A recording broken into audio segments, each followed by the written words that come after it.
শার্টের কলার ধরে আমাকে টেনে নিয়ে যাচ্ছে আমার সদ্য বিয়ে করা বউ। তবে একটা না, দুইটা বউ। দুজন দুই দিক থেকে আমার শার্টের কলার ধরে টেনে নিয়ে গিয়ে বাসর ঘরে প্রবেশ করলো। তারপর একজন গিয়ে দরজা বন্ধ করে দিল, আরেকজন আমাকে বিছানায় ছুঁড়ে ফেলে দিল। আমি কাঁপা কাঁপা স্বরে আমতা আমতা করে বললাম, আপু প্লিজ ছেড়ে দাও আমাকে, আমি তো তোমাদের ছোট বোনের মতো, তাই না?" আমার কথা শুনে তারা দুই বোন একে অপরের দিকে তাকিয়ে বড় বোন বলে উঠল। ছোট বোনের মতো মানে কি? তখন ছোট বোন বলে উঠল, তোর মাথা কি পাগল হয়ে গিয়েছে নাকি? বলেই ছুটে এসে আমাকে ধরতে গেলে আমি খাটে এসে গুটিসুটি হয়ে এক কোণায় বসে কাপা স্বরে একটা নিঃশ্বাস ছেড়ে, "দেখো, তোমরা যা করছো তাতে তো আমি ভুলেই গিয়েছি আমি ছেলে নাকি মেয়ে। তোমাদের দেখে মনে হচ্ছে তোমরা ছেলে আর আমি মেয়ে।" আমার কথা শুনে দুইজনই ডেভিলদের মতো হু হু করে হেসে ওঠে। আর তাদের মধ্যে বড় বোন বলে, তাই নাকি? মনে কর তুই মেয়ে। তখন ছোট বোন বলে, আর আমরা হলাম ছেলে, আর আজকে আমরা দুইজন মিলে তোর সতীত্ব হরণ করব। ওদের কথা আর হাসি দেখে আমার গলা শুকিয়ে কাঠ হয়ে গেল। ওরা যেই আমাকে ধরে কিস করতে যাবে তখনই আমি বলে উঠি, "আপু, আমি পানি খাবো।" দুইজনই একে অপরের দিকে তাকিয়ে একজন উঠে গিয়ে আমাকে পানি দেয়। আমি উঠে বসে পানি খেতে থাকি। পানি খাওয়া শেষ, ইচ্ছে করে নিজের গায়ে পানি ঢেলে দেই। তারপর ফ্রেশ হব বলে ওয়াশরুমে চলে যাই। এখন ফ্রেশ হতে হতে চলুন আপনাদেরকে কাহিনীটা কি তা বলি, আর আমি কে আর এসব কি হচ্ছে তাও আপনাদেরকে বলি, কেমন? আমি মেহেদী হাসান, এইবার ইন্টার সেকেন্ড ইয়ারে পড়াশোনা করছি। আব্বু আম্মুর একমাত্র সন্তান আমি। আব্বু ব্যবসায়ী আর আম্মু গৃহিণী। আমাদের জয়েন্ট ফ্যামিলি আর বিজনেসটাও জয়েন্ট। আমার আব্বু আর মামা মিলে দেখাশোনা করে সেটা। আসলে আমার আব্বু ও পরিবারের একমাত্র সন্তান ছিল, তাই আমাদের বাসায় মামারাও একসাথে থাকেন। আব্বু আম্মু মামা মামি আর দাদা দাদি আর আমার মামাতো দুই বোনকে নিয়ে আমাদের জয়েন্ট পরিবার। আর আমার দুই বউ আমার সম্পর্কে মামাতো বোন হয়। আমার একমাত্র মামার দুই বোন এরা, তারা যমজ দুই বোন, এক সেকেন্ডের ছোট বড় তারা। যে একটু বড় তার নাম সাদিয়া আক্তার আর যে একটু ছোট তার নাম নাদিয়া আক্তার। আমি ছোটবেলা থেকে তাদেরকে অনেক ভয় পেতাম, কারণ ওরা দুইজনই আমাকে আব্বু আম্মুর কাছ থেকে শুধু শুধু মায়ের আর বকা খাওয়াতো। শুধু তাই নয়, সুযোগ পেলে নিজেরাও পিটাতো। কিন্তু মামা মামি আমাকে বাঁচিয়ে নিত। আমার থেকে 3 বছরের বড় ওরা, আর ওদের রাগের জন্য আমি ওদের ভয় পেতাম অনেক। একবার আমি যখন ক্লাস 2তে পড়ি তখন ওরা আমাকে অনেক ভয় দেখিয়েছিল। ওরা যেখানে যেত আমি সেখান থেকে পালিয়ে যেতাম। স্কুলের সময় শুধু স্কুলে যেতাম, আর বাকি সময় রুমে বন্দি হয়ে থাকতাম। আবার মাঝে মধ্যে ওদের জন্য স্কুলেও যেতাম না। আম্মু আব্বু ভাবতো ঠিক হয়ে যাবে, কিন্তু 1 বছর পার হওয়ার পরেও যখন আমি ওদের ভয়ে রুম থেকে বের হতাম না, ঠিক মতো খেতাম না, তখন আমাকে সবাই সিদ্ধান্ত নেয় খালাদের বাসায় পাঠিয়ে দিবেন। কিন্তু আম্মু রাজি হয় না। তখনই আব্বু বলে, দেখো, সে আমাদের একমাত্র ছেলে। সে যদি এভাবে ঘরবন্দি হয়ে থাকে তাহলে সামনে কি হবে সেটা ভেবে দেখেছো? মেহেদি হয়তো কোনো কারণে মামুনিদের ভয় পায়। দেখো, পরে ঠিক হয়ে গেলে তাকে আবার এখানে নিয়ে আসা যাবে। আর তাছাড়া তুমিও সেখানে গিয়ে থেকো মাঝে মধ্যে। আব্বুর কথায় আম্মু পরে বিষয়টা বুঝতে পারে। আমাকে ঢাকা থেকে যশোরে পাঠিয়ে দেওয়া হলো খালাদের বাসায়। তবে আমি একা না, সাথে আম্মু আসে। 3 বছর পর যখন 5-এর পরীক্ষা দিয়ে বাসায় ফিরলাম, তখন আর আপুদের আগের মতো ভয় পেতাম না। তা দেখে আব্বু আম্মু স্বস্তি পায়। কিন্তু আপুরা আমার সাথে কেমন যেন আচরণ করতো আমার সাথে, যা আমি কিছুই বুঝতাম না। আমি যেখানে যেতাম তারাও আমার পিছন পিছন সেখানে যেত। আমি কোনো বিপদে পড়লে তারাই আমাকে উদ্ধার করত, নিজেদের ভাগের খাবার আমাকে দিয়ে দিত। একদিন আমি ঘুরতে যাই, সেখানে আপুরাও ঘুরতে আসে আমার সাথে। সেখানে গিয়ে আপুরা ফুচকা খেতে চাইলো, আর আমাকেও বলে ফুচকা খেতে, তাই অজ্ঞতা রাজি হতে হলো ইচ্ছা না থাকা সত্ত্বেও। কি আর করার, 2 প্লেট ঝাল করে ফুচকার অর্ডার দিয়ে আমরা বেঞ্চে গিয়ে বসলাম। আমি মাঝখানে আর আপুরা আমার দুই পাশে। একটু পরে ফুচকা মামা 2 প্লেট ফুচকা দিয়ে যায়। আপুরা হাতে ফুচকা নিয়ে দুজনে আমার সামনে ফুচকা তুলে বলে, হা করো বাবু। হা করো বাবু। আমি হাঁ করে ফুচকা মুখে পুরে নিলাম। একজনের হাত থেকে ফুচকা মুখে নিয়ে বুঝতে পারলাম অনেক ঝাল। কোনো রকমে খেয়ে ঝাল ঝাল বলে চিল্লাতে থাকি। ফুচকাওয়ালা মামাকে পানি দিতে বললি। পানি শেষ বাবা, দাঁড়াও আমি যাইয়া নিয়ে আইতাছি। এদিকে আমি চিল্লাতেই আছি। এখন তারা কি করবে আমাকে ভেবে না পেয়ে সাদিয়া আপু আমার ঠোঁট জোড়া দখল করে নিয়ে সিনেমায় যেমন করে ঠিক তেমন করতে লাগলো। 5 মিনিট পর ছেড়ে দিয়ে বলে, কিরে, এবার তোর ছাল কমেছে তো? আমি হাঁপাতে হাঁপাতে বলি, হ্যাঁ কমেছে, কিন্তু এটা তুমি কি করলে, এটা তো পচা কাজ। বলি আমি সাদিয়া আপুর দিকে যেতে লাগলাম। নাদিয়া আপু তখন করুণভাবে বলল, তোর সাথে কথা নেই মেহেদি, তুই সাদিয়ার কাছ থেকে ফুচকা খেলি আর আমার থেকে খেলি না কেন?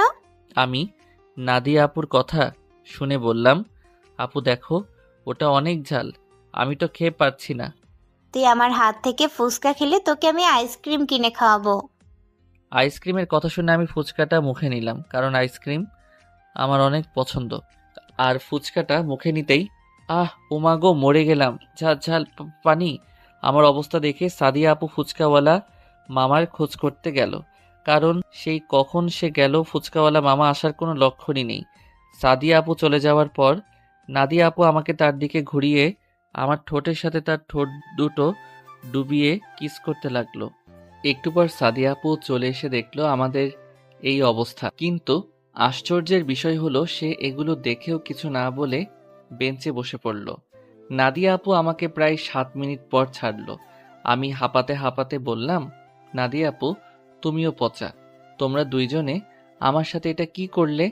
আমার ঠোঁট জ্বলছে। ঝাল কমেনি? আমি মাথা নাড়িয়ে হ্যাঁ বললাম। তখন ফুচকাওয়ালা মামা এলো একটা পানি ভর্তি কলসি নিয়ে। এসে দেখে সব স্বাভাবিক, আমি শান্ত ছেলের মতো বসে আছি। ফুচকাওয়ালা মামাকে দেখে সাদিয়া আপু বলল, কি ব্যাপার মামা, সেই কখন পানি আনতে গেলে আর এতক্ষণ পরে আসলে কেন? মামা তখন মুচকি হেসে দিয়ে বললেন, কাছাকাছি কোথাও পানি নেই, তাই একটু দূরে যেতে হয়েছিল। বাজারের সামনে একটা ব্রিজ আছে, সেখান থেকে আনতে হয়েছে। ও আচ্ছা, ওটা তো অনেক দূরে মামা। হ্যাঁ বাবা। আমরা আর কিছু না বলে ফুচকার টাকা দিয়ে সেখান থেকে চলে আসি। এরপর তারা দুইজনে আমার আইসক্রিম কিনে দেয়। আমি আইসক্রিম তাদের থেকে নিয়ে দূরে দূরে থাকছি। তারপর আইসক্রিম খেতে খেতে বাড়িতে আসি। এরপর থেকে আপুদের দেখলে আবার ভয় পালাতাম, মনে হয় এই বুঝি কিস করতে আসলো, আর কুটকুট করে ইঁদুরের মতো কামড়িয়ে যদি আমার ঠোঁটগুলো খেয়ে ফেলে তখন কি হবে আমার। এটা ভেবেই আমি আর তাদের সামনে যাই না। আম্মু আব্বু বুঝতে পেরে যায় যে আমি কোনো কারণে আবার আপুদেরকে ভয় পাচ্ছি, তাই বাড়ির সবাই আপুদের জিজ্ঞেস করে আমার সাথে তারা কি করেছে। জবাবে তারা বললে, তেমন কিছু না, আসলে একটা কুকুরের বাচ্চা ধরে ওর সামনে এনেছিলাম, তাই দেখে ও ভয় পেয়ে যায়। আসলে মেহেদি আইসক্রিম খেতে গিয়েছিল আর ঠিক তখন কুকুরের বাচ্চা ওর সামনে ধরাতে ও ভয় পেয়ে যায়। কেউ ওদেরকে আর কিছু না বলে সবাই আমার কাছে চলে আসে।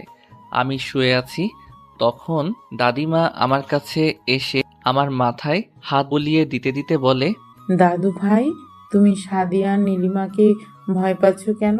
আমি তখন ছোট, তেমন কিছু বুঝতাম না। দাদিমার ভালোবাসার হাত আমার মাথায় পেয়ে আমি দাদিমার কোলে শুয়ে আমি দাদিমাকে ফুচকা খাওয়া থেকে শুরু করে কিস করা সব ঘটনা বলে দিলাম। সবাই আমার কাছ থেকে এমন কথা শুনে হা করে আছে। সবাই বেশ অবাক হয়ে গেছে, কেননা তাদের আদরের মেয়েগুলো তাদেরকে মিথ্যা কথা বলেছে। এত নিখুঁতভাবে তারা বলেছে যে কেউ ধরতেই পারেনি। দাদুভাই তো তাদের উপর ক্ষেপে গিয়েছে, তার চোখ মুখ তাই বলছে। কেউ কিছু না বলে সবাই বাহিরে চলে যায়। ড্রয়িং রুমে বসে তারা আলোচনা করলো। দাদিমা সাদিয়া আর নাদিয়াকে ডেকে আনলো। আপুরা ড্রয়িং রুমে প্রবেশ করলে দাদুভাই তাদের জিজ্ঞেস করে, মেহেদিকে কিস করছো কেন? আর আমাদেরকেই বা মিথ্যা কথা বললে কেন? তোমাদের এই শিক্ষা দিয়েছি আমরা। আপুরা কাউকে ভয় না পেলেও দাদুভাইকে অনেক ভয় পায়, তাই ভয়ে ভয়ে সাদিয়া আপু বলে, সরি দাদু ভাই, আসলে আমরা ভয় পেয়ে গিয়েছিলাম, তাই মিথ্যা বলেছি, আমাদের ক্ষমা করে দাও প্লিজ। তোমরা একজন না দুজনই একই কাজ কেন করলে? আমরা দুইজনই মেহেদিকে ভালোবেসে ফেলেছি দাদু ভাই। তোমরা এইটুকু মেয়ে ভালোবাসার কি বোঝো? আবেগের বশে এমন একটা কাজ করতে পারলে তোমরা কি করে? দাদু ভাই, আমাদের ভালোবাসা আবেগ না, আমরা সত্যি মেহেদিকে অনেক ভালোবাসি। ওকে আমরা না পেলে আমরা দুইজনের একজনও বাঁচবো না। তোমরা কি বলছো তা ভেবে বলছো তো? হ্যাঁ দাদু ভাই, আমরা ভেবে চিন্তেই বলছি। বেশ, তোমরা যখন ডিগ্রি 3য় বর্ষে থাকবে, তখনও যদি মেহেদিকে তোমরা চাও, তাহলে তখনই মেহেদির সাথে তোমাদের বিয়ে হবে। তোমাকে অসংখ্য ধন্যবাদ দাদু ভাই। তোমরা দুজনে পরে মানিয়ে নিতে পারবে তো? হ্যাঁ দাদু ভাই, আমরা মানিয়ে নিতে পারবো। ঠিক আছে, আমার আর কিছু বলার নেই। তবে তোমাদের কিছু বলার আছে? না বাবা, আমাদের আর কিছু বলার নেই।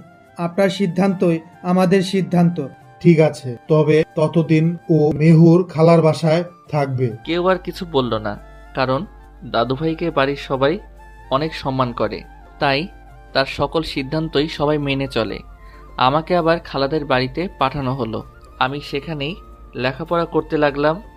আমার সমবয়সী খালাতো ভাই ছিল একটা, তাই ভালোই সময় কাটতো আমার। তবে আপুদের কিস করার কথা এই হারামির সাথে শেয়ার করার পর থেকে ওই হারামি আমাকে ব্ল্যাকমেল করত, তাই আমি ওর উপরে রাগ করেছিলাম কিছুদিন পর থেকে আবার তার সাথে কথা বলতাম। কী বা করার থাকতো আমার, কারণ এখানে আমার এই একটাই জানের জান দোস্ত ছাড়া আর কেউ নেই। খালা খালু কখনোই আমাকে আব্বু আম্মুর অভাব বুঝতে দেয়নি। এখানে আমি তাদের আরেক সন্তান হয়ে আছি।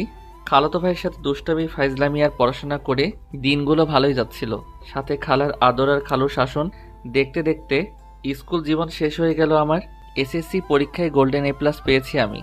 খালাদের বাড়িতে তো অনেক দিন কাটালাম, তাই সিদ্ধান্ত নিলাম বাকি পড়াশোনা বাড়িতে গিয়েই শেষ করব।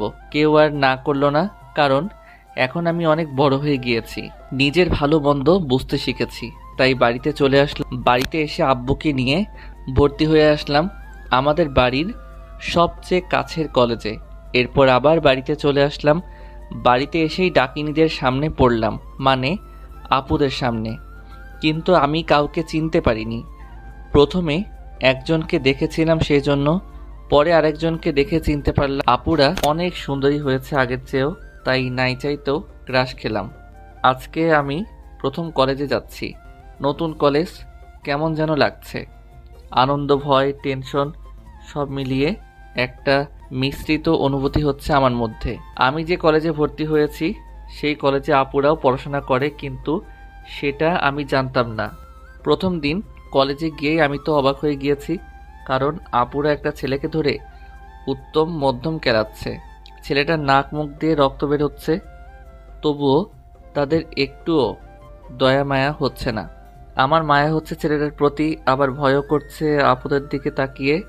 জানের ভয় কান্না করে বলেন তো? আমারও আছে, তবুও শেষ রক্ষা যদি করতে পারি। তাই আমি তাদেরকে দূর থেকে ডাক দিলাম, আপু, ও আপু, তোমরা ওখানে কি করো? আমার ডাক শুনে আমার দিকে তাকিয়ে আমাকে দেখে হাত থেকে লাঠি ফেলে দিয়ে ভদ্র মেয়ের মতো দাঁড়িয়ে একটা মুচকি হাসি দিল দুজনেই। আমি বিষয়টা বুঝতে পারলাম না, ওরা আমাকে দেখে লাঠি ফেলে দিয়ে এভাবে ভদ্র হয়ে গেল কি কারণে। আমি এসব ভাবতেছি, ঠিক তখনই সাদিয়া বলে উঠল, কি রে মেহেদি, তুই এখানে কি করছিস? আমি তো এই কলেজেই নতুন ভর্তি হয়েছি। আমার এই কথাটা শুনে তাদের মুচকি হাসিটা উধাও হয়ে গেল নিমিষেই। সেটা আমি বুঝতে পেরে তাদেরকে বললাম, কি হয়েছে আপু, কোনো কি সমস্যা? আরে না না, কি সমস্যা হবে? কোনো সমস্যা নেই, তুই ক্লাসে যা। তা তো যাবই, কিন্তু আপু, তোমরা ওই ছেলেটাকে মারছিলে কেন? আর তোমরা এখানে কি করো? আরে আমরা এই কলেজেই তো পড়ি। আমি কথাটা শুনে একটু অবাকই হলাম, কিন্তু তবুও আমি তাদেরকে এই কিছু না বলে বললাম, দেখি এখন তোমরা সরো, ওই ভাইয়াটাকে হাসপাতালে নিয়ে যেতে হবে। তখন সাদিয়া আপু বলে উঠল, তার দরকার নেই, তুই যা, ক্লাস কর, আমরাই তাকে হসপিটালে ভর্তি করিয়ে দিয়ে আসবো। তুই যা, আমরাই তাকে নিয়ে যাচ্ছি। আমি আপুদের কথায় বিশ্বাস করতে পারছিলাম না, তাই আমি তাদের সাথে থাকতে চাইলাম। তারা আর কথা বাড়ালো না। ছেলেটাকে হাসপাতালে ভর্তি করিয়ে আমরা বাসায় চলে আসলাম। অনেক বেলা হয়েছে, তাই আজকে আর ক্লাস করতে পারলাম না। আমাদের একসাথে তিনজনকে দেখে আম্মু এসে বলল, কি রে, কি হয়েছে তোদের? কারো কি কিছু হয়েছে নাকি? কথাটা বলেই আমার গায়ে টাচ করে তাপমাত্রা পরীক্ষা করছে। তখনই আমি আম্মুকে বললাম, আম্মু, তুমি কোনো চিন্তা করো না, আসলে দুইটা লেডি গুন্ডা রাস্তায় একটা ছেলেকে মেরে রক্তাক্ত করে ফেলেছিল, তাই তাকে হাসপাতালে ভর্তি করিয়ে দিয়ে দেখলাম অনেক লেট হয়ে গিয়েছে, তাই তিনজনে বাসায় চলে আসলাম। কিন্তু ওরা তো অনেক আগেই কলেজে গিয়েছিল, ওদের কোথায় পেলি? আপুরা আইসক্রিম খেতে আইসক্রিমের দোকানে এসেছিল, আর ওই দোকানের সামনে ছেলেটাকে পিটিয়েছিল। আর আমিও আইসক্রিম খেতে ওই দোকানে যাওয়ার সময় আপুদের সাথে আমার দেখা হয়ে যায়। ও আচ্ছা, যা ফ্রেশ হয়ে খেতে আয়।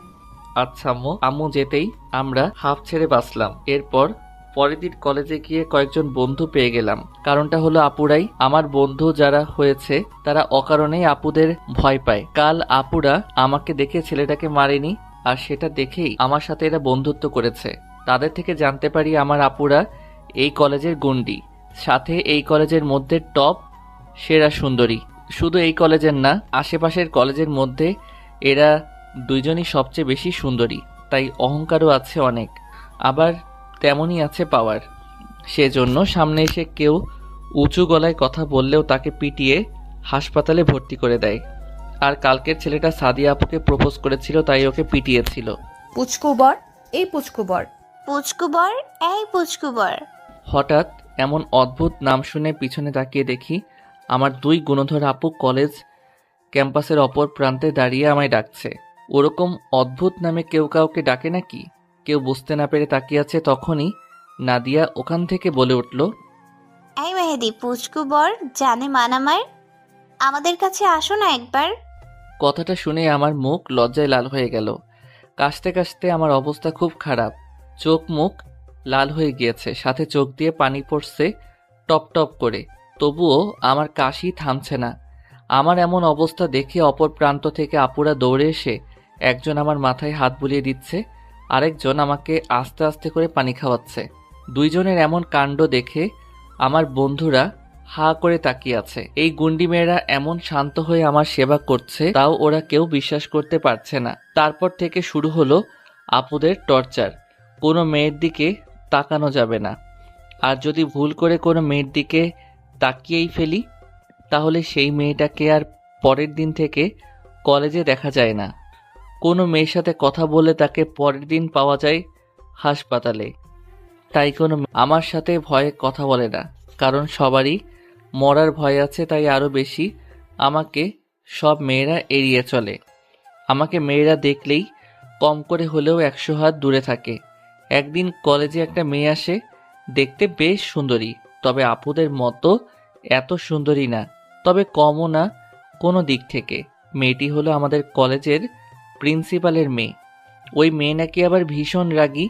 স্বয়ং প্রিন্সিপাল স্যারও নাকি তার মেয়েকে দেখে ভয় পায়। বলা ভালো, এই কলেজের প্রতিষ্ঠাতাদের মধ্যে আমার আব্বু ও মামার সাথে প্রিন্সিপাল স্যারের ভাগ্য আছে।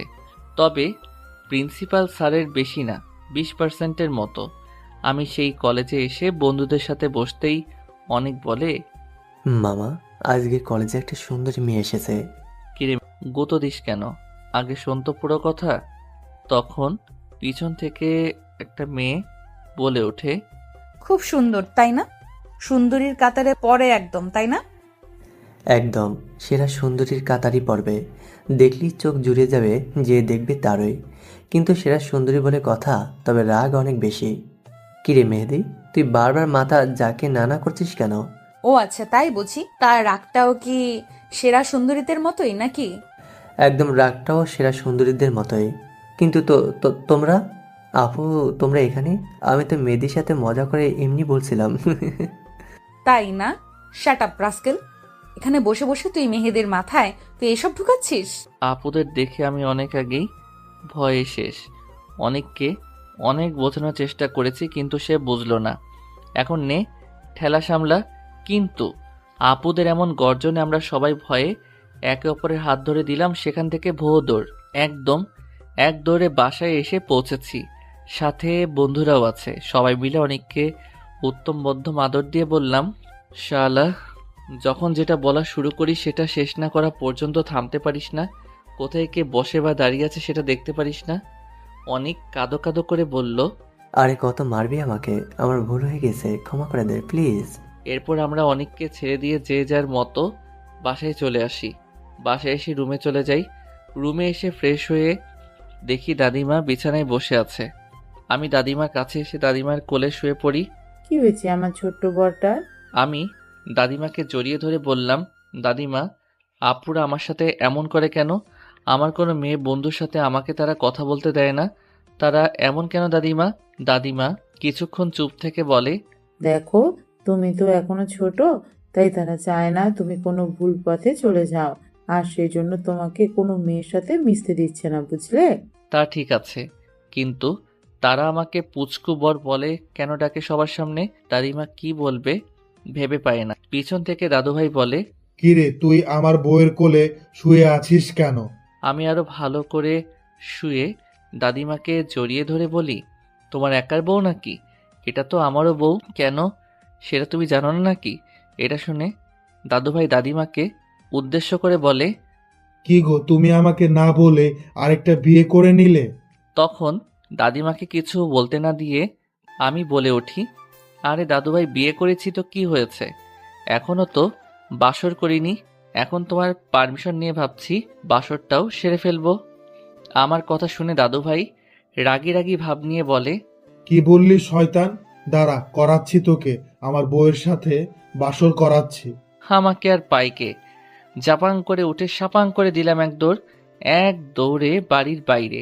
দাদু ভাইকে সবাই ভয় পেলেও আমি ভয় পাই না, কারণ দাদু ভাইকে আমি অনেক ভালোবাসি, আর দাদু ভাইও সেম, তাই ভয়টা আর কাজ করে না।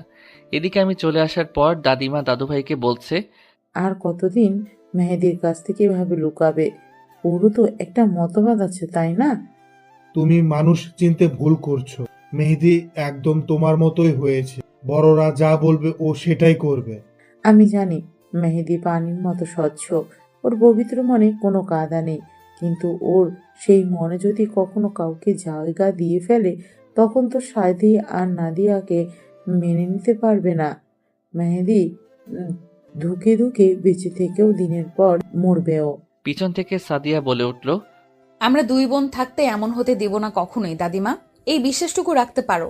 হ্যাঁ দাদিমা, ওকে আমরা আজ থেকে ভালোবাসছি না, 6 বছর ধরে তিলে তিলে ওকে আমরা ভালোবেসে যাচ্ছি। আমি জানি তোমাদের ভালোবাসা খাঁটি, কিন্তু মন যে শুনে না কোনো বারণ। তাই মেহেন্দিকে দেখে রেখো, কারণ এখন মেহেদির উঠতি বয়স, প্রেম ভালোবাসা করতে তো চাইবেই, তাই সাবধানে থেকো। হ্যাঁ, আর মেহেদিকে এখন কিছু বলো না, কারণ আমরা চাই না মেহেদি সিক্রেট করুক। ঠিক আছে দাদু ভাই, আমরা কিছু বলবো না। আচ্ছা দাদু ভাই, দাদিমা, আমরা আসি তাহলে এখন। হঠাৎ করে অনেক জ্বর অনুভব করছি আমি, কিন্তু তবুও ঘুম থেকে উঠে ফ্রেশ হয়ে কলেজে যাওয়ার জন্য রেডি হচ্ছি। প্রথম ইয়ারের ফাইনাল পরীক্ষার আর মাত্র 2 মাস বাকি। রেডি হয়ে নিচে এসে দেখি বাড়ির সবাই আছে, সাথে অনিকও আছে। অনিক আর আমাদের বাড়িটা পাশাপাশি, তাই অনিক মাঝে মধ্যে আমাদের বাড়িতে আসে, আর আমিও ওদের ওখানে যাই। নিচে এসে খেতে বসি সবার সাথে, কিন্তু খাবার মুখে দিতেই পেটের ভিতরে কেমন যেন মোচড় দিয়ে সব বেরিয়ে আসতে চাইছে, তাই মুখ চেপে বেসিংয়ে এসে সব বের করে দিলাম। পেটে কিছু নেই বলে তেমন কিছু বের হয়নি। আপুরা আমার এমন অবস্থা দেখে দৌড়ে আমার কাছে চলে আসে, দুজনেরই হাতে পানির গ্লাস। আমি তা দেখে ওখানেই ওদেরকে রেখে চলে গেলাম খাবার টেবিলে, কারণ আমি মুখ পরিষ্কার করে নিয়েছি। খাবার টেবিলে বসতেই অনেক বলে উঠল, কিরে, তুই আবার কার সাথে আকাম কুকাম করে ধরা খাইলে? এরপর আমি অনেকের কথায় অবাক হয়ে বললাম, মানে? সবাই জানার আগ্রহ নিয়ে তাকিয়ে আছে অনেকের দিকে, আপুরাও তাকিয়ে আছে। এরপর অনেক বলে, আচ্ছা, আমি কি চোর নাকি যে সবাই এমনভাবে আমার দিকে তাকিয়ে আছো? বাচ্চা ছেলের ওপরে এভাবে তাকালে তো স্টক করে উপরে টিকিট কনফার্ম করে আসবে। অনেকের কথায় সবাই ওর দিকে থেকে মুখ ফিরিয়ে যে যার মতো করে খেতে লাগলো। তারপর আবার অনেক বলে উঠল, কিরে, কার বাচ্চা তোর পেটে? কার সাথে আকাম কুকাম করে পেটে বাচ্চা বাঁধালি? অনেকের কথা শুনে সবার খাওয়া অফ হয়ে গেল, আর সাদিয়া আপু তখন জুস মুখে দিয়েছিল। অনেকের কথায় তার হেঁচকি উঠে গেল। আমি অবাক হয়ে অনেককে বললাম, তুই কি বলছিস এগুলো? কি বলবো আর, যেভাবে মেয়ে মানুষের মতো মুখে হাত চেপে ধরে দৌড়ে ওয়াশরুমে গেলি, আবার বমিও করলি, এখন তোর ওপর তো আমারও সন্দেহ হচ্ছে ভাই। অনেকের কথার বিষয়টা বুঝতে পেরে সবাই হেসে দিল। আমি উঠে গিয়ে অনেককে মারতে লাগলাম। 2-3টা মাইর দেওয়ার পর অনেক আমার হাত ধরে ফেললো। আমার হাত ধরতেই অনেক বুঝে যায় আমার শরীরের তাপমাত্রা অনেক বেশি। সে আমাকে ধরে এক জায়গায় বসিয়ে আমাকে জিজ্ঞেস করার আগেই আমি অজ্ঞান হয়ে পড়ি। চেয়ার থেকে ধরে আমাকে অনেক বাঁচায় পড়ে যাওয়ার হাত থেকে। আমার এমন অবস্থা দেখে সবাই খাবার ছেড়ে দৌড়ে আসে আমার কাছে। আপুরা এসে আমাকে ধরে বুঝতে পারে আমার অনেক জ্বর এসেছে। তখন আপুরা কান্না শুরু করে দেয়, আর এটা দেখে অনেক টাসকি খেয়ে যায়। তখন অনেক বলে, এটা ওকে দেখার বাকি ছিল। হায় মোর খোদা, কি দিন আইলো গো। অনেকের কথায় কারো কোনো খেয়াল নেই, সবাই আমাকে নিয়ে ব্যস্ত। ধরাধরি করে সবাই আমাকে আমার রুমে নিয়ে এলো। দাদু ভাই ডাক্তারকে ফোন দিয়ে আসতে বলল। একটু পর ডাক্তার চলে আসলো। ডাক্তার এসে আমাকে চেক আপ করে 2টা ইঞ্জেকশন আর কিছু ওষুধ লিখে দিয়ে চলে যায়। আর যাওয়ার আগে বলে যান রাতের আগে জ্ঞান ফিরবে না। আমাকে ঘুমের ইঞ্জেকশন দেওয়া হয়েছে, তবে আস্তে আস্তে জ্বর কমে যাবে। খুবই ভালো হবে যদি আমার মাথায় জলপট্টি দেওয়া হয়, আর হাতে পায়ে তেল মালিশ করে দিলে, আর পারলে স্যুপ বানিয়ে খাইয়ে দিলে ঘুমের মাঝে, তাহলে অনেক উপকার হবে রোগীর জন্য। এগুলো বলে ডাক্তার চলে গেল। কথাটা শুনে আপুরা দুজনে কিচেনে চলে যায়। একজনের হাতে পানি আর কাপড়, আর অন্যজনের হাত গরম করা তেল। দুজনেই আমার পাশে এসে বসে আমার শরীরের উপর মোটা একটা কম্বল দিয়ে দিল। তারপর একজন জলপট্টি দিয়ে দিচ্ছে, আরেকজন হাতে পায়ে তেল মালিশ করে দিচ্ছে। এটা দেখে সবাই বাহিরে চলে যায়। অনেক মনে মনে বলে, দাল মে কুছ কালা হে। এরপর অনেকে ওদের বাড়িতে চলে যায়। দুপুরে আমার শরীর থেকে কম্বলের নিচ দিয়ে আমার শরীরের সব জামা কাপড় খুলে দিয়ে একজনে কাপড় দিয়ে গা মুছে দিল, আরেকজন স্যুপ বানিয়ে নিয়ে এসে আমার মাথা তার কোলের মধ্যে উঁচু করে রেখে দিয়ে স্যুপ খাইয়ে দিচ্ছে। স্যুপ খাওয়া শেষ হলে একজন আমার কাছে সাথে থাকে, আরেকজন অনেকের বাসায় গিয়ে অনেককে ডেকে আনে। অনেক কিছু না বলে চলে আসে, এসে দেখে আমি ঘুমিয়ে আছি। সাথে আমার পাশে আমার হাত ধরে বসে আছে নাদিয়া আপু। তখন অনেক বলে, আমাকে কেন ডেকে আনলেন আপু? তুই মেহেদির পোশাকগুলো পরিয়ে দে তো। কথাটা শুনে অনেক বলে, কেন, ও কি পোশাক ছাড়াই ঘুমিয়ে আছে নাকি? হ্যাঁ, আমরা ওর পোশাকগুলো খুলে ওর গাটা মুছিয়ে দিয়েছি। তখন অনেক চোখ বড় বড় করে দুজনের দিকে তাকিয়ে বলে, নাউজুবিল্লাহ নাউজুবিল্লাহ, একটা বাচ্চা ছেলেকে এইভাবে অচেতন অবস্থায় পেয়ে আপনারা দুজন ছেলেটার ইজ্জত হরণ করতে পারলেন? এই, তুই কোনো কিছু না জেনেই এমনভাবে চেঁচামেচি করছিস কেন? না মানে, তোমরা যেভাবে বললে তাই ভাবলাম বাচ্চা ছেলেটার আজ বুঝি সব গেছে। হয়েছে, আর বোঝা লাগবে না তোর।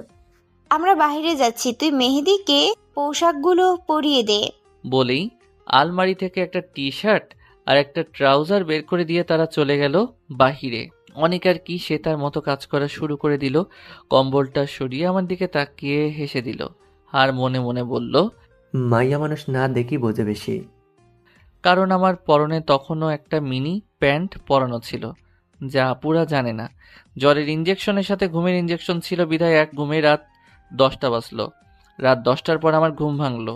ঘুম থেকে সজাগ হয়ে দেখি পুরো রুম ঘুটঘুটে অন্ধকার। বিছানা ছেড়ে উঠতে গেলে বুকটা খুব ভারী ভারী লাগলো। কি ব্যাপারে এত ভারী ভারী লাগছে কেন? আমাকে কি কেউ কিডন্যাপ করে আনলো নাকি? আবার উঠার চেষ্টা করলাম, কিন্তু পারছি না। তখন ভাবলাম আমাকে হয়তো কেউ সত্যি সত্যি কিডন্যাপ করেছে, না হলে এভাবে অন্ধকারের মধ্যে আমাকে বেঁধে রাখবে কেন? কথাটা ভেবেই জোরে চিৎকার করতে থাকি আমি, বাঁচাও বাঁচাও বাঁচাও বলে। আমার চিৎকার শুনে সবাই আমার রুমে চলে আসে। আপুরা উঠে তাড়াতাড়ি রুমের লাইট অন করে দেয়। ইতিমধ্যেই আমার রুমে সবাই এসে উপস্থিত হয়ে গিয়েছে। আমি তা দেখে পুরাই অবাক হয়ে গিয়েছি। আমি তার মানে নিজের রুমেই ছিলাম, তাহলে আমি তখন বিছানা থেকে উঠতে পারলাম না কেন? এদিকে দুই দিক থেকে দুই আপু বলল, কি হয়েছে মেহেদি তোর? তুই ওভাবে চিৎকার করলি কেন রে? কিছু দেখে কি ভয় পেয়েছিস? আমার এসব কথা শুনতে ভালো লাগছিল না, তাই আমি বলে উঠি, এই পেটনিরা চুপ থাকো তো। আর আমি একটু আগে বিছানা ছেড়ে উঠতে পারছিলাম না কেন? আর আলো দেওয়ার সাথে সাথেই বিছানা ছেড়ে উঠতে পারলাম কিভাবে? আমার কথা শুনে আপুরা বুঝে যায় বিষয়টা কি ঘটেছিল। সবাই উৎসুক হয়ে তাকিয়ে আছে কি হয়েছে তা জানার জন্য। তখন সাদিয়া আপু বলে, আসলে জেগে থাকতে থাকতে কখন যে ঘুমিয়ে পড়েছিলাম মনে নেই আমাদের। এরপর নাদিয়া আপু বলে, হ্যাঁ, ঘুমের ঘোরে হয়তো আমরা মেহেদির উপরে শুয়ে পড়েছিলাম, কিন্তু বিশ্বাস করো আমরা ইচ্ছাকৃতভাবে এমনটা করিনি। কিভাবে ঘুমিয়ে গিয়েছি আমরা নিজেরাই জানি না। বিষয়টা সবাই বুঝে যায়। তখন আম্মু বলে, আচ্ছা বুঝেছি, এগুলো বাদ দিয়ে মেহেদিকে কিছু খাবার খাইয়ে ঔষধ খাওয়া। ঠিক আছে। বলেই সাদিয়া আপু চলে গেল কিচেনে। আমি কিছু না বুঝে সবাইকে বললাম, আমি তো কিছু বুঝিনি, কেউ আমাকে কিছু বোঝাও। তুই অসুস্থ মেহেদি, তাই এত কথা বলিস না। আমি তো ঠিকঠাকই আছি। তা তো থাকবেই, যেভাবে সাদিয়া আর নাদিয়া সারাদিন ধরে তোর সেবা যত্ন করেছে। আমি একটু অবাক হয়ে বললাম, কি বলছো তোমরা? রুমটা ভালোভাবে দেখো, তাহলে ঠিক বুঝতে পারবে। আমি দাদিমার কথা শুনে সারা রুম চোখ বুলিয়ে দেখলাম। এক সাইডে রাখা আছে তেল গরম করা, আরেক সাইডে আছে একটা বালতি পানি ভরা, তার পাশে আছে সুপের বাটি। ওয়াশরুমের দিকে তাকিয়ে দেখলাম এক বালতি পানি, যা দেখে বোঝাই যাচ্ছে যে মাথায় পানি দেওয়া হয়েছে। এরপর বেলকনির দিকে চোখ যেতেই নিজের দিকে তাকালাম, তারপর দিলাম এক চিৎকার। এরপর সবাই আমার চিৎকার শুনে কানে হাত দিল। তখনই অনেক রুমে প্রবেশ করতে করতে বলল, মেয়ে লোকের মতো এভাবে চিল্লাচ্ছিস কেন? নিজেকে কি তৃতীয় লিঙ্গের মানুষ হিসেব করতে চাচ্ছিস নাকি? আমি কিছু বলতে যাব, তখনই আবার অনেক বলে উঠল, আবে শালা, এত আতঙ্কিত হওয়ার কিছুই নেই। তোর কোনো কিছু আমি দেখি নাই। কথাটা শুনে আমি কিছুটা স্বস্তি পেলাম আর বুঝলাম আমার পোশাক চেঞ্জ করিয়েছে এই হারামি। তারপর আর কি, সাদিয়া আপু এসে আমাকে খাবার খাইয়ে দিল আর নাদিয়া আপু এসে আমাকে ওষুধ খাইয়ে দিয়ে চলে গেল। আর ঠিক করা হলো অনিক আজকে আমার সাথে ঘুমাবে, রাতে যদি আবার আমার জ্বর আসে। তাই শুয়ে আছি আমি আর অনিক। তখন অনিক বলে উঠল, দোস্ত, ডাল মে কুছ গড়বড় হে। কেমন? আমি সঠিক জানি না, তবে 99.9% শিওর যে তোর মামা তো দুই বোনই তোকে ভালোবাসে। দূর, এটা হতে পারে না। যদি হয়, আমি শিওর এমন হতেই পারে না। তাহলে আমি যা বলবো তুই তাই করে দেখ। কি করতে হবে আমাকে? সামনে পরীক্ষা, তাই এখন কিচ্ছু করতে হবে না, তবে তবে কি? পরীক্ষা পর করতে হবে। কিন্তু কি করব সেটা তো বলবি। আগে বল, যা বলবো তা করতে পারবি তো? করব, বল। প্রমিস? প্রমিস। এইবার বল। কিরে, তুইও কি আপুদের ভালোবাসিস নাকি? দেখ, এবার লাত্তি খাবি কিন্তু। আরে রাগিস কেন, শোন তাহলে। পাগল নাকি? আমি পারবো না এগুলো। তুই প্রমিস করেছিস মেহেদি, করতে তো তোকে হবেই। কিন্তু তোর আন্দাজ যদি সত্যি হয় তাহলে আপুরা আমাকে শেষ করে দিবে, আর তা না হলে ওই গুন্ডি মেয়ে আমাকে কাঁচা চিবিয়ে খেয়ে ফেলবে। তেমন কিছু হবে না, চিল কর। আরে রাখ তোর চিল, এখন ঘুমাতো। অনেক আর কিছু না বলে ঘুমিয়ে যায়। আমিও এসব কথা ভাবতে ভাবতে ঘুমিয়ে পড়লাম। পরের দিন থেকে শুরু হলো আমার সেই কলেজ লাইফ। এর মাঝে প্রিন্সিপাল স্যারের মেয়ের সাথে আমার একবারও দেখা হয়নি। কারণটা হলো আমার আপুরা। প্রিন্সিপাল স্যারের মেয়ের নাম আশফিয়া খান আহি। আহি যেখানে থাকে আমিও ওই দিকে যেতে লাগলেই আপুরা এসে আমাকে আটকিয়ে দেয়।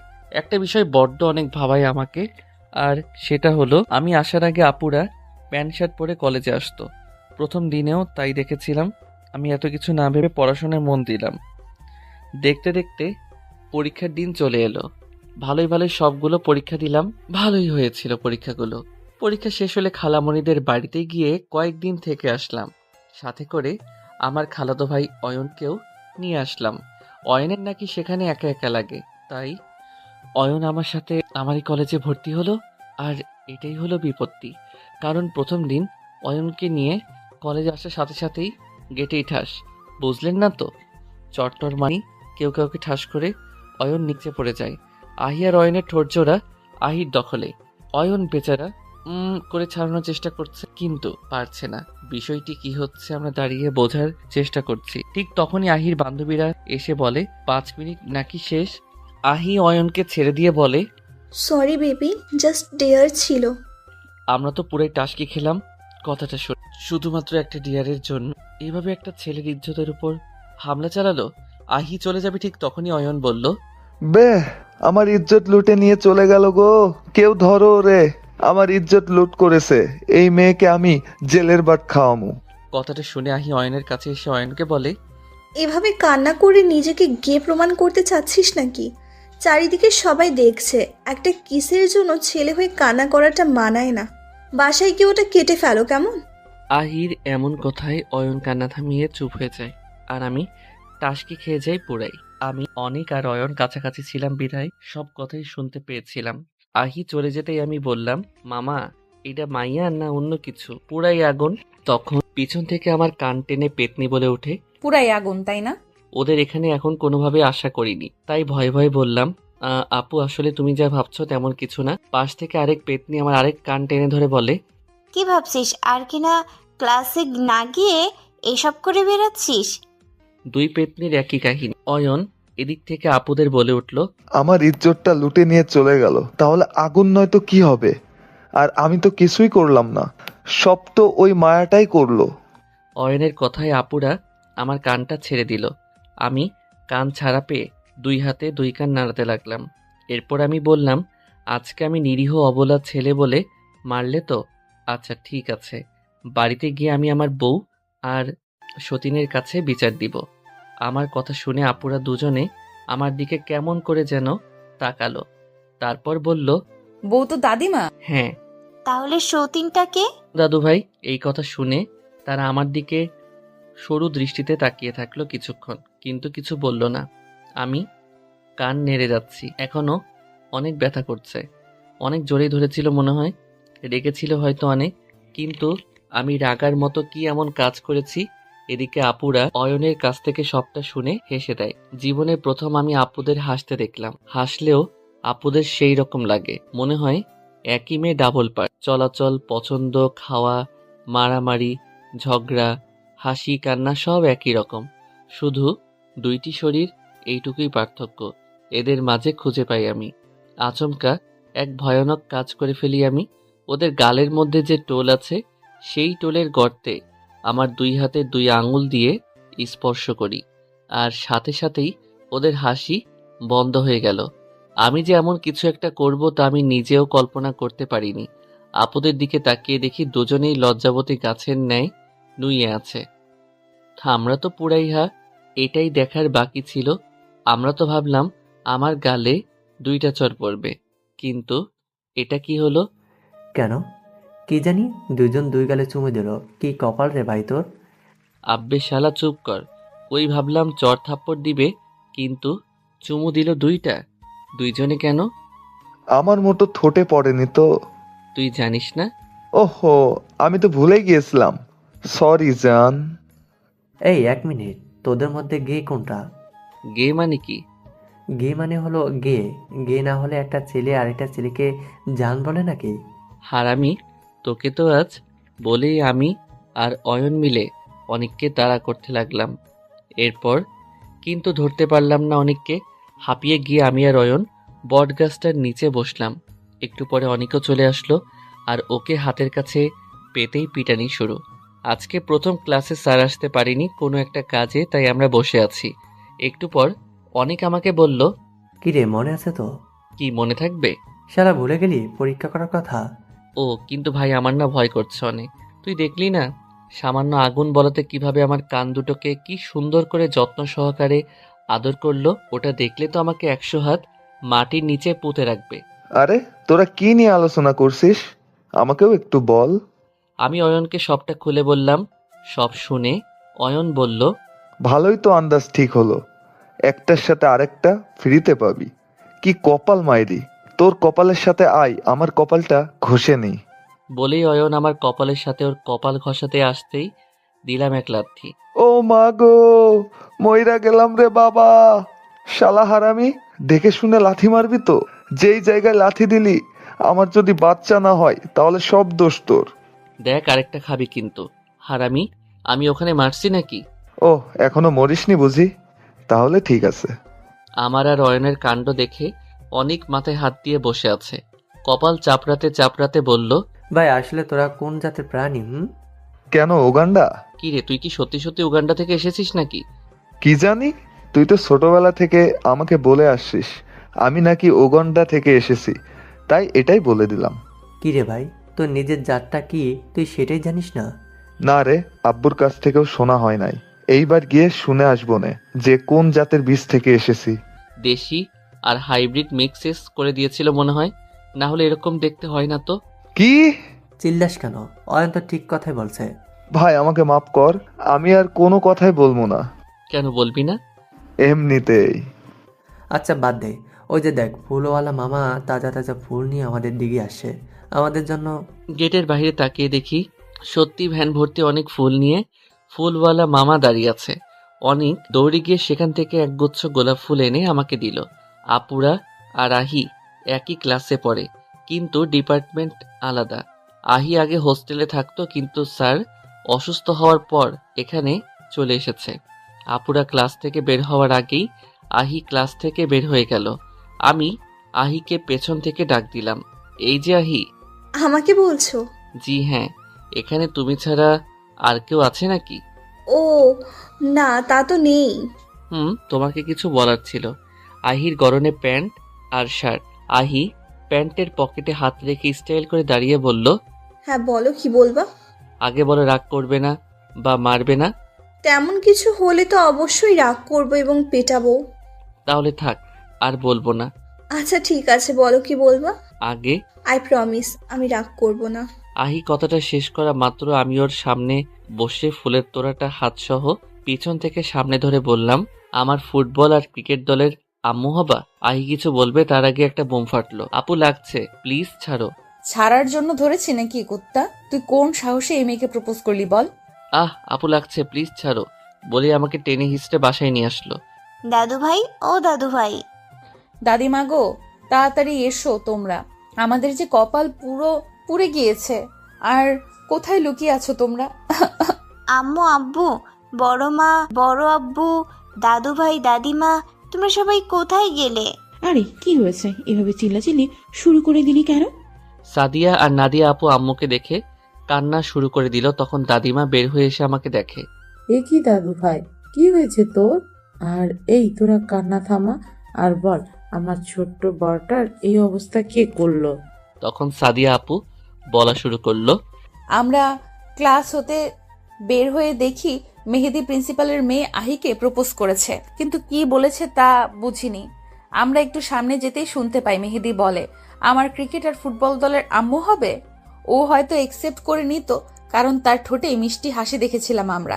তাই আমরা দৌড়ে গিয়ে মেহেদির কান ধরে টেনে তুলি, দুইজন দুই পাশ থেকে। তারপর চুল ধরে টানাটানি করি আর বলি, ওই তুই ওকে প্রপোজ করলি কোন সাহসে? বল, আর কখনো কোনো মেয়েকে প্রপোজ করবি?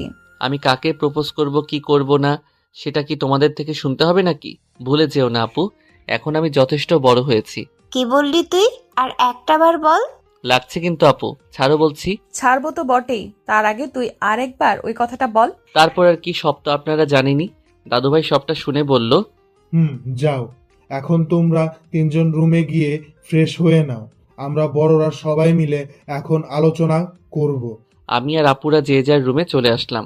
অয়ন আর অনিক আমার সাথে আসতে লাগলে ওদের আটকিয়ে আসল বিষয়টা জানতে চাইল দাদুভাই। তখনই অনিক সবকিছু বলে দেয়। দাদুভাই সবটা শুনে মৃদু স্বরে আব্বুর উদ্দেশ্যে বলে, শোনো, নাতির বিয়ের আয়োজন করো।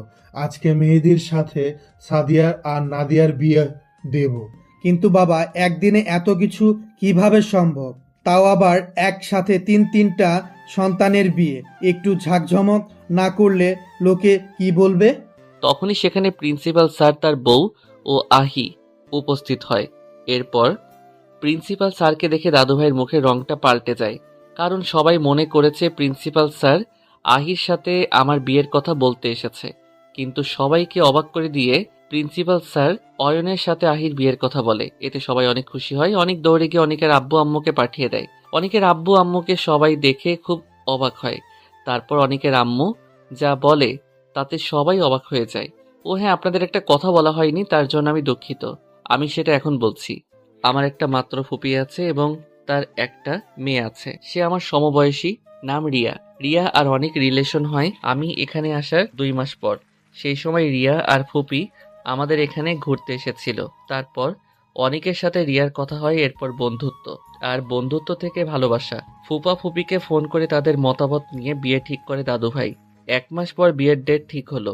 এই 1 মাসে আমি আপুদের থেকে দূরে দূরে থেকেছি, শপিংয়ে গিয়েও দূরে দূরে লুকিয়ে থেকেছি। আর আমাকে সাহায্য করেছে আহি আপু আর রিয়া। আপুরা সবটা জেনে খুশি হলেও আমাকে একটা শিক্ষা দিতে চায়, আর সেটা বিয়ের রাতে বাসর ঘরে দিবে। তাই আর আমাকে এখন জ্বালাচ্ছে না। আজকে বিয়ের দিন, আমি অনিক আর অয়ন বরের সাজে, আর ওদিকে সাদিয়া, নাদিয়া, আহি আর রিয়া কনের সাজে। একসাথে যমজ মামাতো 2 বোনকে বিয়ে করলাম আমি। বিয়ের সময় আহি আর রিয়া কান্না করলেও আপুদের মুখে ছিল চমৎকার হাসি, যে হাসিটা মুক্ত ঝরে চিকচিক করছে।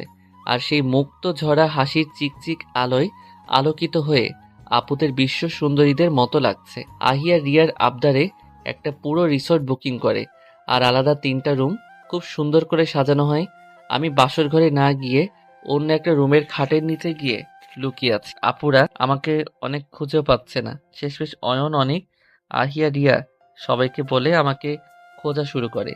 সবাই সব রুমে খুঁজছে, কিন্তু আমাকে কেউ খুঁজে পাচ্ছে না। লাস্ট একটা রুম খোঁজা বাকি আছে, তাও সেটা মাঝখানে।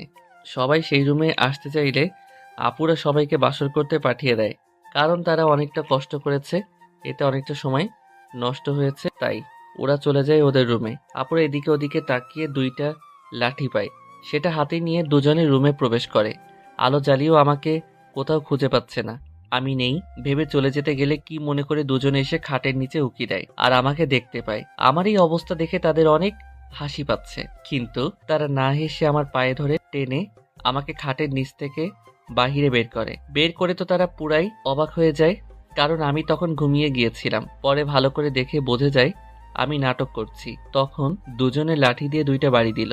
আমি চিৎকার করে উঠি, তবে খুব একটা জোরে লাগেনি। আমার চিৎকার শুনে আপুরা ভয় পেয়ে যায়। আমার কাছে আপুরা আসতে চাইলে তখনই আমি দৌড় দিতে চাইলাম, কিন্তু দুজনে দুই হাত দিয়ে টান দিয়ে ধরে আমাকে দেয়ালের সাথে চেপে ধরে। আমার বুকটা কেমন যেন ধুকপুক করছে। অদ্ভুত এক অনুভূতি হচ্ছে, যা ভীষণ সুন্দর মনে হচ্ছে আমার কাছে। তারপর আর কি, শার্টের কলার ধরে আমাকে নিয়ে আসলো বাসর ঘরে। এরপর কি হয়েছে বাকিটা তো আপনারাই সব জানেন। হঠাৎ ওয়াশরুমের দরজায় বিকট শব্দ হওয়ায় আমি কেঁপে উঠি। হাত ঘড়ির দিকে তাকিয়ে দেখি রাত 2টা বাজে। আমি তো ওয়াশরুমে 12:45-এ এসেছিলাম, তাই এত হাই পাওয়ার হয়ে গিয়েছে রমণীরা। দেখলেনই তো, আপনাদেরকে ঘটনাটা বলতে গিয়ে আমার উপরে পেটনি দুইটা খেপে গিয়েছে। এখন কি করব আপনারাই একটা উপায় বলে দিন জানা থাকলে। আমি এসব ভাবতে ভাবতে আবার দরজায় ধাক্কা। মেহেদি দরজা খোল, দরজা ভেঙে ফেলবো কিন্তু। আমি ভয়ে ভয়ে দরজাটা খুলে দিলাম, আর দরজা খুলেই তো আমি অবাক, কারণ দুজনে বিয়ের শাড়ি বাদ দিয়ে নীল সিল্কের শাড়ি পরেছে। আমার হাতে একটা নীল পাঞ্জাবি আর পায়জামা দিয়ে 10 মিনিটের মধ্যে আসতে বলল।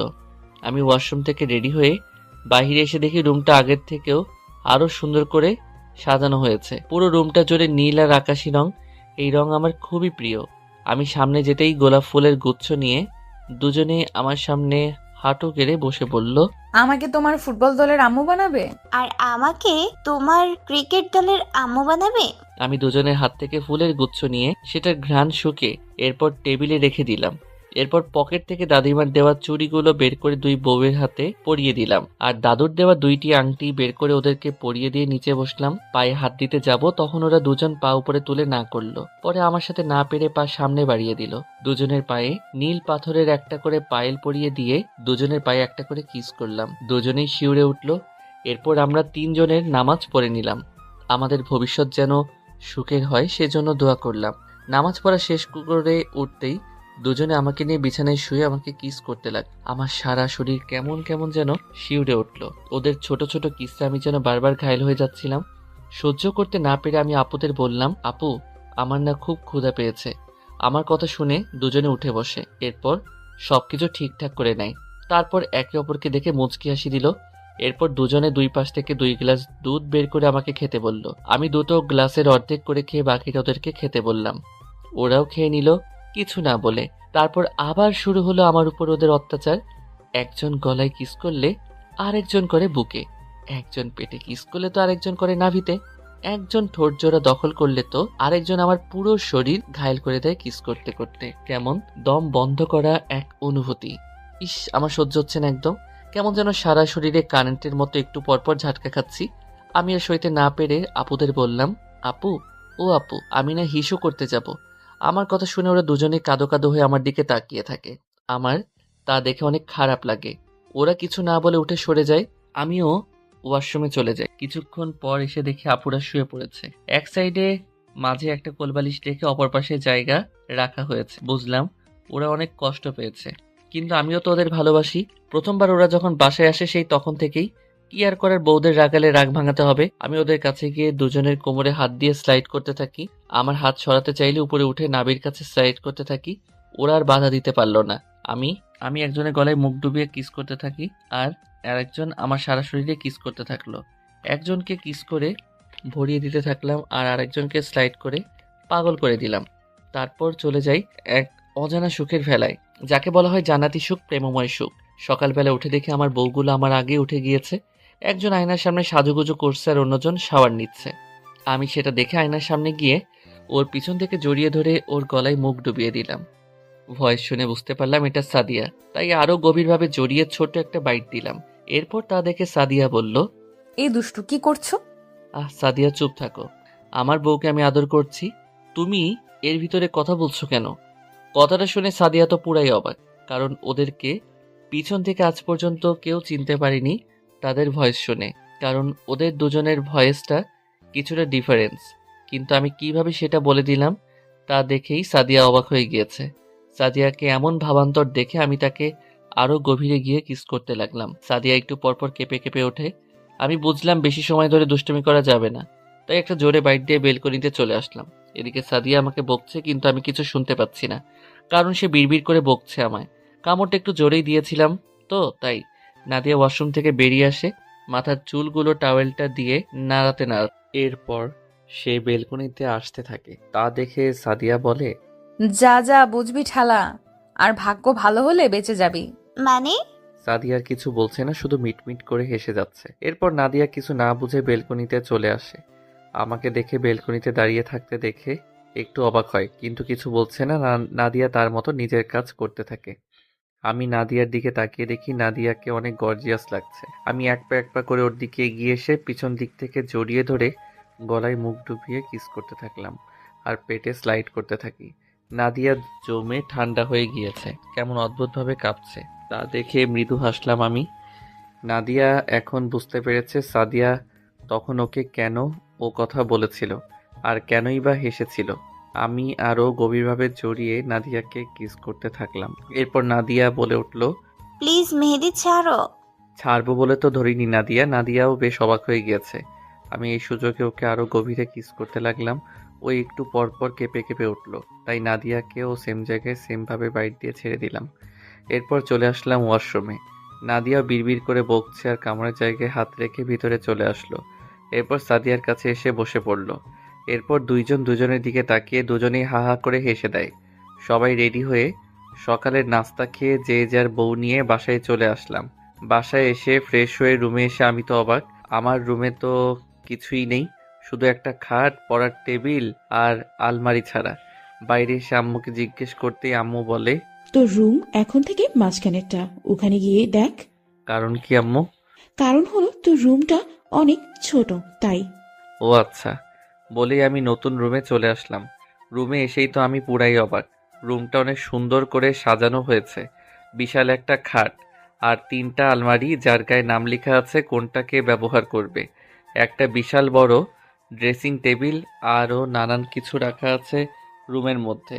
রুমটা ভালো করে দেখলাম, এটা সাউন্ড প্রুফ রুম। এই বাসায় সকল রুম সাউন্ড প্রুফ রুম, শুধু আমার আর নাদিয়ার রুম ছাড়া।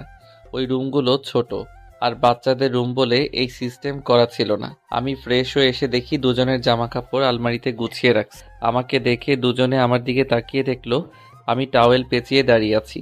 তা দেখে একজন টি শার্ট আর আরেকজন ট্রাউজার এনে আমাকে দিল। আমি একটা মুচকি হাসি দিয়ে এগুলো নিয়ে আবার ওয়াশরুমে চলে গেলাম।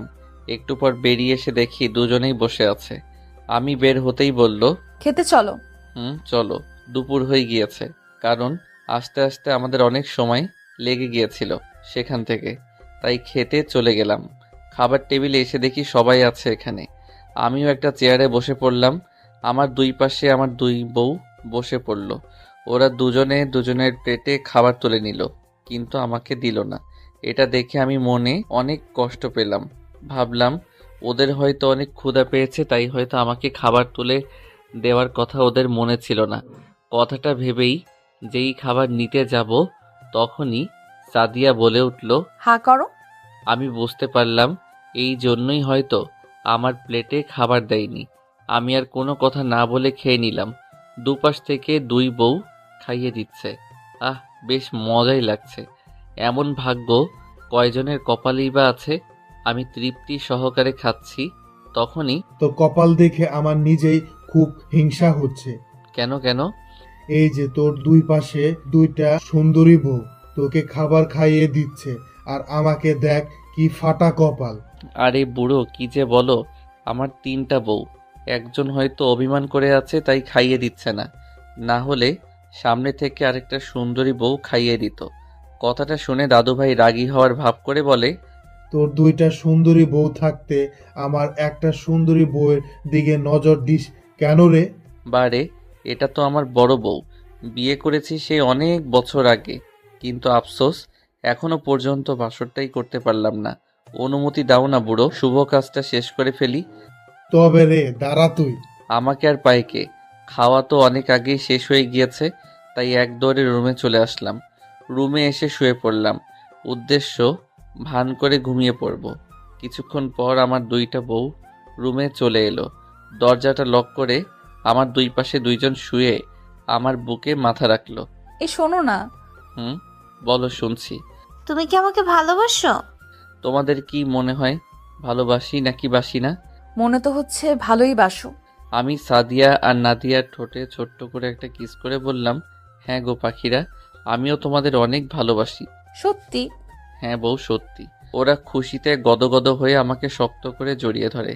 আমার বুকে দুজনে ছোট্ট একটা কিস করে আবার চুপটি করে শুয়ে পড়ল। এইভাবে আনন্দ, দুষ্টুমি, হাসি কান্নায় চলতে থাকলো আমাদের জীবন। সাদিয়া আর নাদিয়া কখনোই ঝগড়া করে না, আর যদিও তেমন কিছু হয় তাহলে তারা নিজেরাই তার সমাধান করে ফেলে, না হলে মানিয়ে নিয়ে চলে।